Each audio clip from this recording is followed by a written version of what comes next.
In the name of the Father, and of the Son, and of the Holy Spirit, one God. Amen.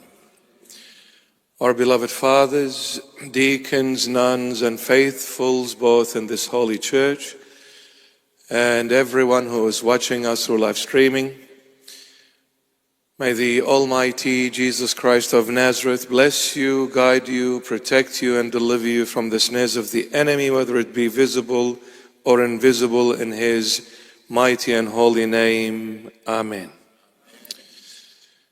Christ is risen. To every one of you, my beloveds, once again, Christos anesti, alethos anesti, al-Masihu qam, haqqan qam. We thank the Lord Jesus for this blessed and holy Sunday. According to our beloved church, we refer to this Sunday as the New Sunday.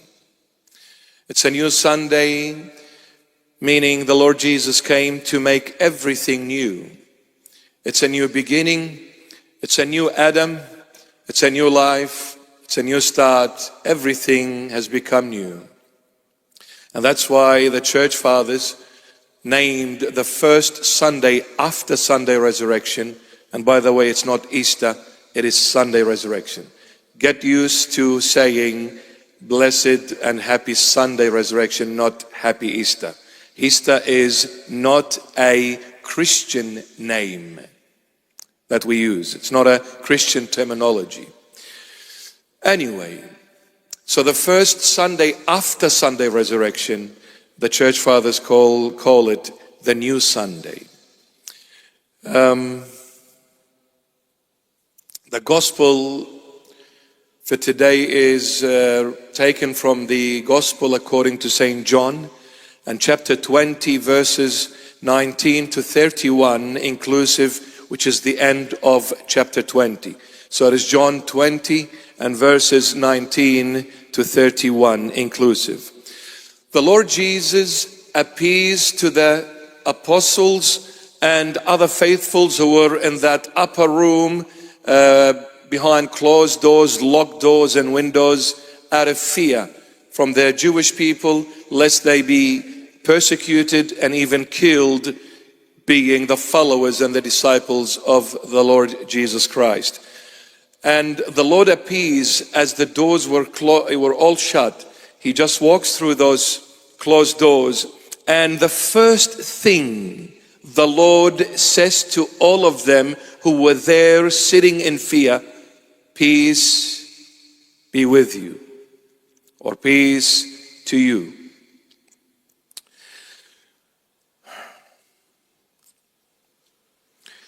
And the first appearance was on the very same day where the Lord rose from the dead. Because when we read in chapter 20 earlier, we will see that the Lord is saying to Mary Magdalene, go and tell my brothers, I am ascending to my Father and your Father, and my God and your God. And on the very same day, this happened in the very early morning of Sunday, where Mary Magdalene and other women came early in the morning and brought some spices, to do what was customary at the time. But realizing the tomb was empty, then Mary Magdalene saw somebody thinking, confusing him with the gardener. And she said, Lord, if you have taken my Lord, please tell me, where have you put him so I can go and take him? And then the Lord says to her, Mary. The tone of the Lord revealed to Mary Magdalene that this is truly the Messiah, because she got used to him calling her Mary in that particular tone for 3 and a bit years. And then the Lord says, go and tell my brothers, I'm ascending to my Father and your Father, my God and your God. This was in the early hours of the Sunday morning. In the evening, the very same day, the Lord appears to the disciples who were afraid from the Jews. And then he says, peace to you. Thomas was not there at the time. And then the Lord, when the first time he appeared, he said, come and see my hands and my side, and check me out if it is me truly or not. So they believed. And then when Thomas came, the Lord had gone. So they told Thomas, the Lord is truly risen. And they remembered what the Lord said to them prior to the crucifixion. They remembered all that. So they were reinstated into the faith once again. And they said to Thomas, well, he said to us, check my hands and my side. So Thomas said, unless I see, unless I touch, I will not believe. 8 days later, the Lord comes and appears once again. 8 days later, and then he calls Thomas to him. He said, Thomas, come here. Check my hands and check my side and see that it is I. Thomas says to the Lord Jesus, my Lord and my God. The Lord says, now you believe because you saw, Thomas, but I say to you, blessed are those who did not see yet believed.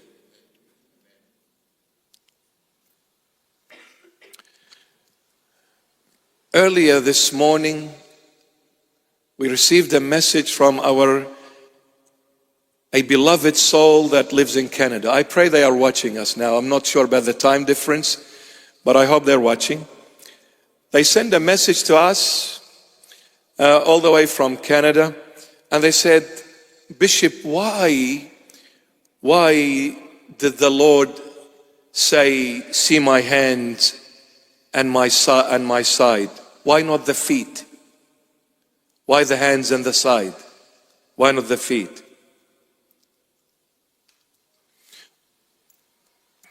Well, let us not forget, when we go back to John chapter 13 and the Last Supper, what did the Lord do? Before the crucifixion, this is. He got up, he girded himself, and he washed the feet of his disciples. The reason why the Lord said, see my hands and my side, because you're my sons. I don't ask my son to go to my feet.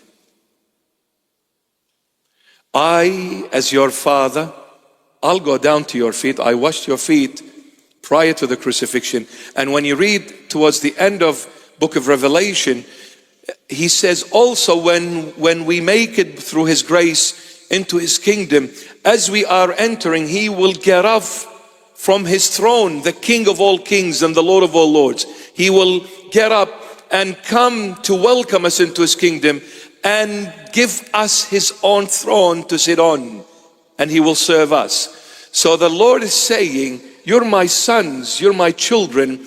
I will not let my children bow to my feet. This is my job, not your job. You check my hands, it's okay. You check my side, it's okay. But to go to my feet, I'll do that.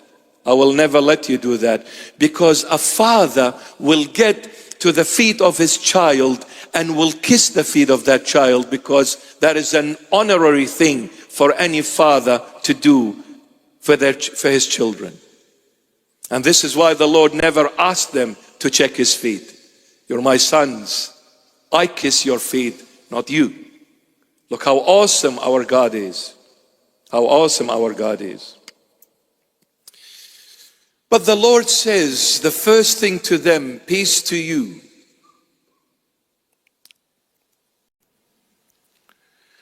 My beloveds, ever since the human nature fell into sin,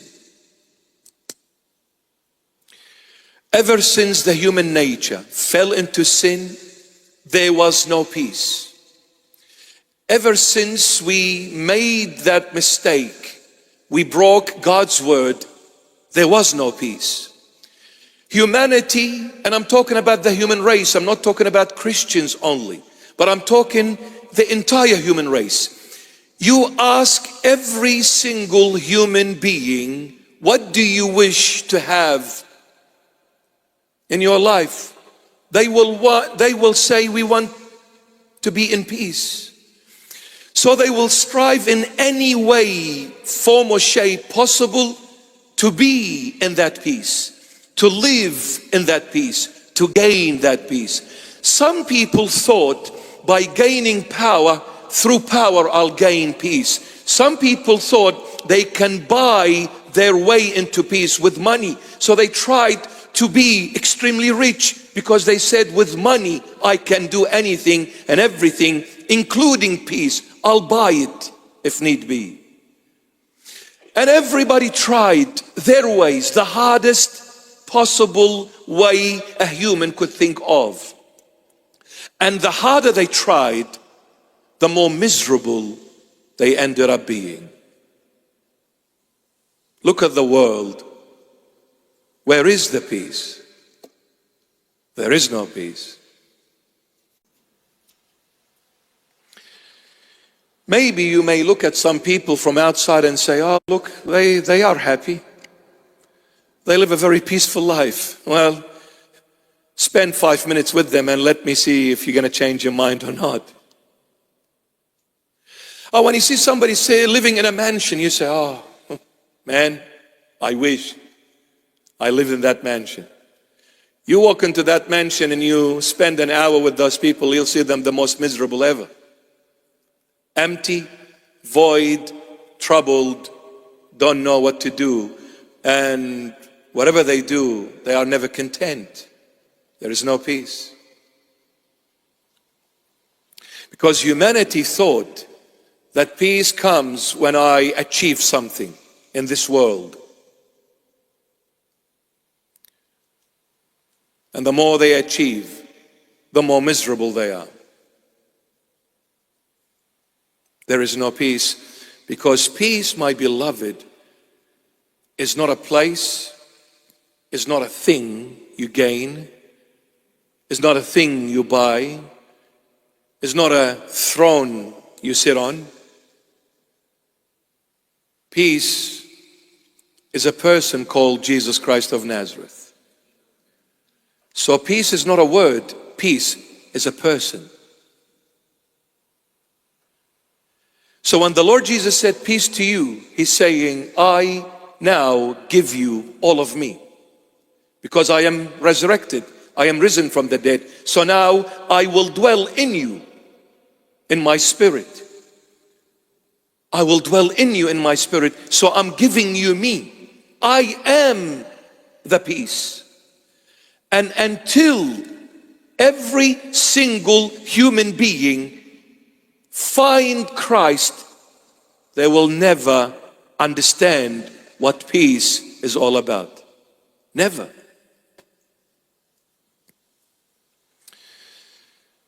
Humanity decided in the 20th century to establish something called the United Nations. United. There is peace. Supposedly. If there is any place where these nations are definitely not united, is the United Nations. Definitely not united. They act on one another, they bluff one another, they laugh at each other's faces. Everybody's got a mask on, they are faking it. Why? Because it takes God to give you peace. It takes God and God only. Don't sleep on me. My car hasn't been washed for a long time. But thanks for the rain, it's not bad. It takes God to give you that peace. You see, grace brought the Lord Jesus. And when the Lord Jesus came, He brought peace. That peace, meaning I am now living in harmony with God. This is what peace means. This is what peace is all about. When you and I and all of us live in harmony with God. And what does it mean, living in harmony with God? Meaning when I am pleasing God in everything I say and in everything I do. Now this is the struggle of the Christian world. How do I live in harmony with the true living God, Jesus Christ of Nazareth? The reason why we struggle, and beyond the Christian world, the entire world, well, they need to find the true living God. Everybody needs to find at the end the true living God. You may come and say, I believe in God this way, or my God is this one, or my God is that way, my God is over there. Whatever you believe in, at the end there is definitely one true living God who created everyone and everything, spiritual, tangible, both worlds, heaven and earth, and everything that you see and you don't see. There is one God, creator of all this. For me, till the day I go to the grave and for eternities to come, will always be Jesus Christ of Nazareth, period. Period.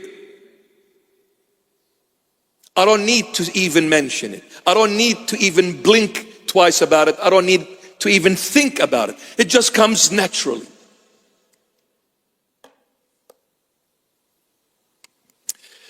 Until we find the true living God, there is no peace.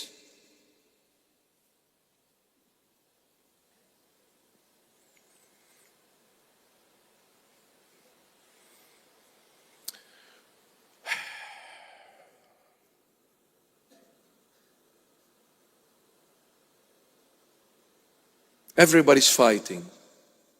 Russia and Ukraine. They're trying to make peace. We pray for that. We pray. People are being killed for what? You know what's ironic about all this? The world is fighting to see who's going to be the superpower. Who's going to be in control, in charge. The most powerful nation, the most powerful leader. So the world is striving to be in control.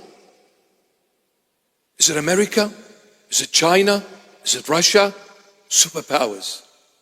But the issue is, we're striving to be the most powerful nation in the world by killing one another.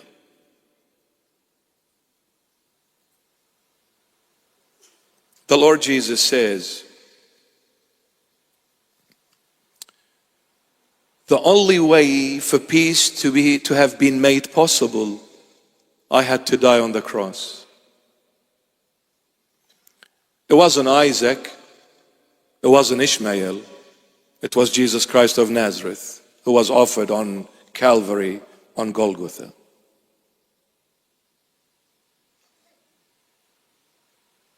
It was Jesus Christ of Nazareth.